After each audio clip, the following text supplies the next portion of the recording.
Alhamdulillahi Rabbil Alamin wal 'aqibatu lil muttaqin wala 'udwana illa 'alal zalimin. Asyhadu an la ilaha illallah wahdahu la syarika lah, ilahul awwalin wal akhirin, wa asyhadu anna Muhammadan 'abduhu wa rasuluhu shadiqul wa'dil amin.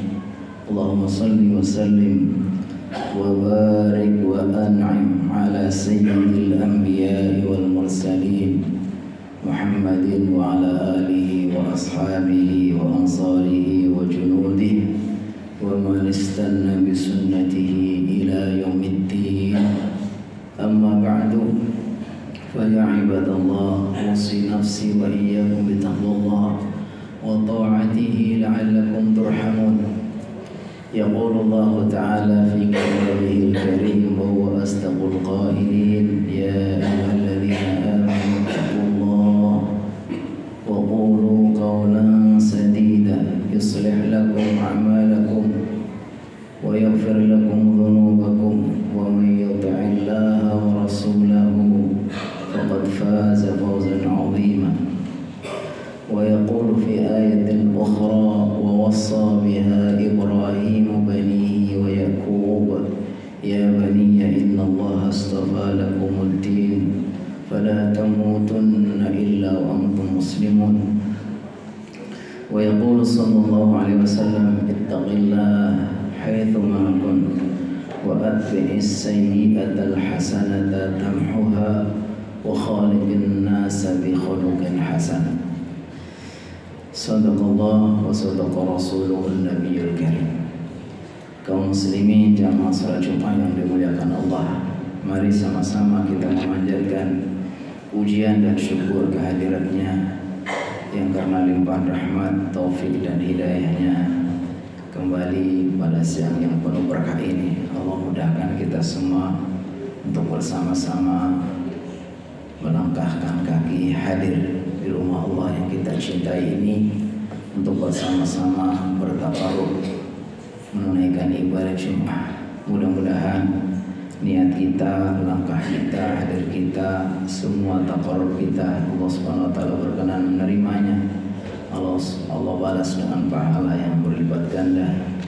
Allah jadikan wasilah kita semua mendapatkan anugerah, mendapatkan rahmat dan ridho, dan juga Allah catat di dalam lembaran-lembaran amal kita. Kaum muslimin jamaah salat Jumat yang dimuliakan Allah, di bulan ini, bulan Dzulhijjah, kita diingatkan dengan beberapa peristiwa penting yang sangat historis, yang banyak memberikan pesan-pesan spiritual untuk kita umat Islam. Dan peristiwa-peristiwa itu erat kaitannya dengan sosok hamba-hamba pilihan, orang-orang yang Allah pilih untuk mendapatkan kemuliaan dan kedudukan khusus di sisinya. Allah pilih mereka menjadi tokoh-tokoh, jadi seorang nabi, seorang rasul, seorang panutan yang kita harus teladani. Kita ambil banyak pelajaran yang sangat menginspirasi kehidupan kita. Siapa tokoh-tokoh yang dimaksud? Banyak perannya di dalam bulan Dzulhijjah ini disebutkan dalam banyak ayat maupun hadis ataupun dalam qasasul anbiya, kisah-kisah para nabi. Adalah Nabiullah Ibrahim alaihissalam beserta keluarganya, putra beliau Nabi Ismail, juga istrinya, dan juga tentu keturunan-keturunan beliau, karena beliau adalah Abul Anbiya, bapaknya para nabi. Dan diantaranya ada dari sekian turunannya tentu yang paling utama adalah Nabi Muhammad SAW. Dan itu mungkin juga bagian dari terkabulnya doa beliau.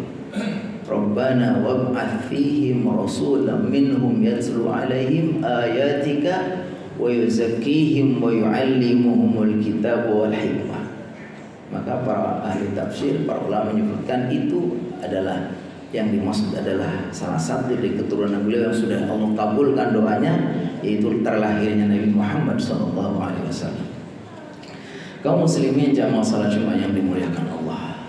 Lalu mengapa mereka ini hamba-hamba yang sangat khusus, hamba-hamba yang disebut sebagai Khalilullah, kekasih Allah, Abul Anbiya, bapaknya para nabi. Bahkan ketika kita membaca salawat pun diiringkan dengan kita membaca salawat untuk Nabi Muhammad. Allahumma shalli ala Muhammad wa ala ali Muhammad kama shallaita ala Ibrahim wa ala ali Ibrahim. Ini tentu adalah kedudukan yang sangat khusus. Kemuliaan yang diraih oleh beliau-beliau ini adalah kemuliaan yang tentu dimulai dari perjuangan, dimulai dari lulusnya menghadapi ujian-ujian. Karena sunnatullahnya itu tidak ada sesuatu kemuliaan, suatu keagungan kecuali harus diraih dengan penuh perjuangan. Likulli syai'in ila sawil ula harakat. Segala sesuatu ketika ingin meraih ke puncaknya, meraih kebaikan, pasti akan ada ujian-ujian. Dan ternyata Nabi Ibrahim alaihissalam dan keluarganya ini disebutkan termasuk orang-orang pilihan hamba-hamba yang telah lulus menghadapi setiap ujian-ujian, sehingga mereka atau beliau dan keluarganya layak untuk mendapatkan kedudukan yang sangat mulia itu. Makanya Allah katakan dalam Al-Quran, Allah firmankan, wa idzibtala Ibrahim rabbuhu bikalimatin. Dan ketika Nabi Ibrahim diuji oleh Tuhannya bikalimatin, dengan kalimat-kalimat.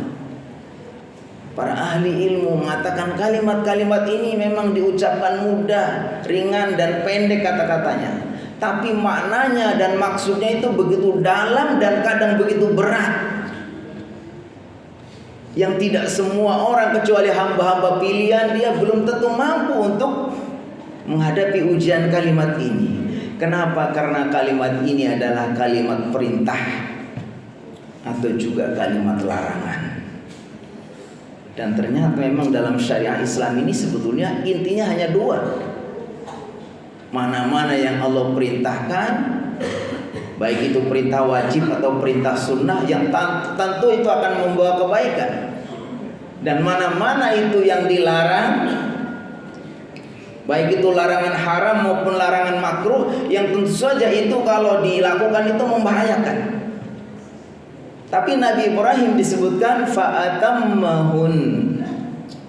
Beliau ini telah diuji dengan kalimat-kalimat, mungkin perintah yang begitu berat yang tidak akan bisa dilakukan oleh orang-orang tertentu kecuali oleh beliau. Kata Allah fa'atammahun. Dia sudah bisa menjalani ujian-ujian itu dengan sempurna. Maka Allah Subhanahu wa taala berikan kedudukan, Allah kasih apresiasi, Allah muliakan. Qala inni ja'iluka lin-nasi imam. Wahai Ibrahim, karena kamu telah lulus, telah kami uji dengan berbagai ujian-ujian yang mungkin sangat berat, yang tidak akan bisa dilakukan kecuali oleh engkau, tapi engkau bisa melakukannya, bisa menyempurnakannya. Qala inni ja'iluka lin-nasi imam.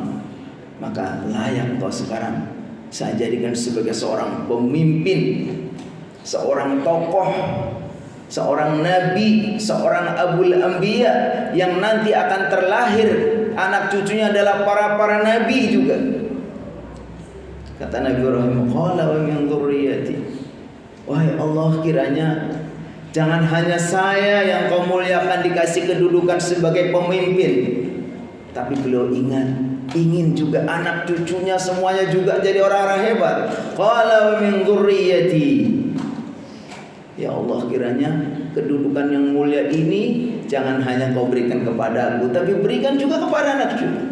Qala la yanalu ahdul zalimin. Kata Allah, iya akan saya berikan kepada anak cucumu kecuali mereka yang zalim. Jadi Masya Allah, ini pelajaran yang bisa kita ambil dari bagaimana apa yang dialami ujian demi ujian yang dilakukan oleh Nabi Ibrahim adalah apa? Ternyata setiap kemuliaan, setiap kesuksesan, setiap kehebatan itu tidak dikasihkan cuma-cuma. Dan itu hukum alamnya, hukum sunnatullahnya. Segala sesuatu yang ingin mendapatkan kesuksesan, kebesaran, kehebatan itu perlu melalui ujian-ujian.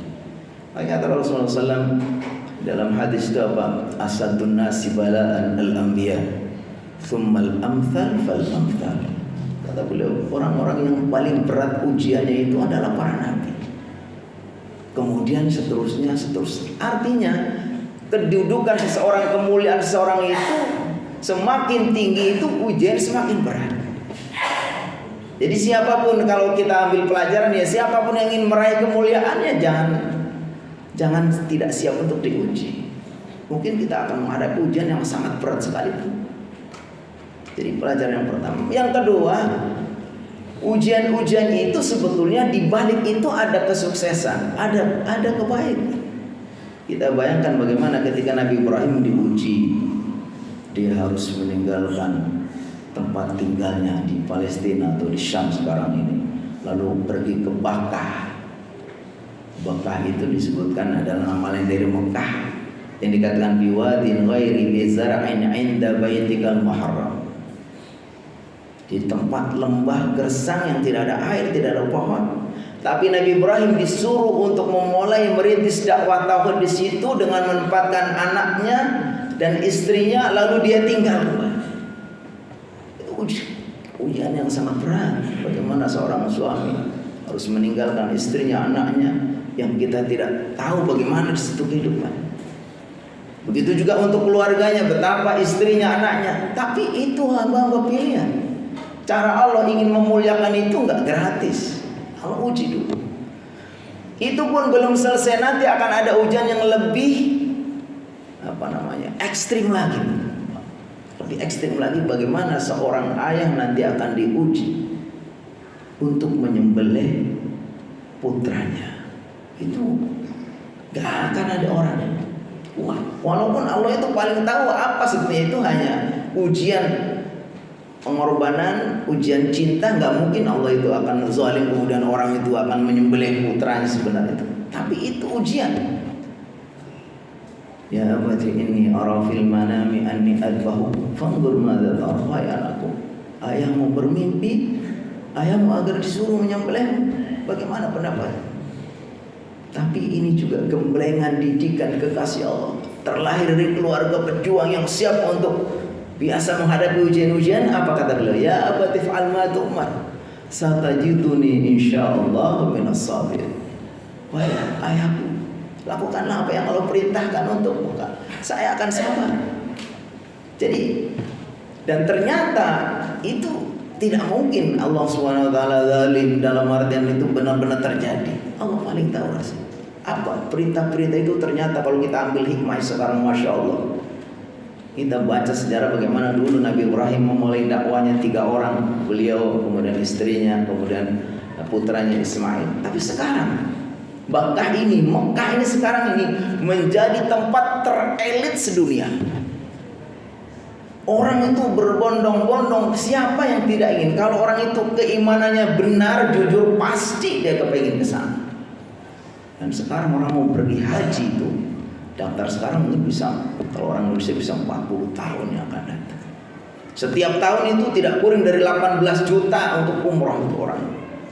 Kalau pas musim haji 1 sampai mungkin 1,8 juta. Itu Masya Allah doa Nabi Ibrahim. Rabbana inni askantu min dzurriyyati biwadin ghairi dzi zar'in 'inda baitikal Rabbana liyaqimus shalah faj'al af'idatan minan nasi tahwi ilaihim. Di antara doa Nabi Ibrahim, faj'al, jadikanlah af'idatan minan nas, hati manusia itu orang-orang apa? Tahwi ilaihim, rindu, kepengen ke sana. Dan Allah sudah kabulkan, Allah buktikan. Tapi itu semua dulunya adalah hasil dari perjuangan ujian yang begitu berat yang dialami oleh Nabi Ibrahim dan keluarga. Mudah-mudahan bisa kita petik pelajaran dari peristiwa-peristiwa kekasih-kekasih Allah, hamba-hamba Allah yang telah mendapatkan kedudukan yang begitu mulia yang itu sangat menginspirasi kita, dan mudah-mudahan kita bisa memetik pelajarannya dalam kehidupan kita. Barakallahu li wa lakum fil Qur'anil azim wa nafa'ani wa iyyakum bima fihi minal ayati wa dzikril hakim. Fataqabbal minni wa minkum tilawatah innahu huwas samiul alim.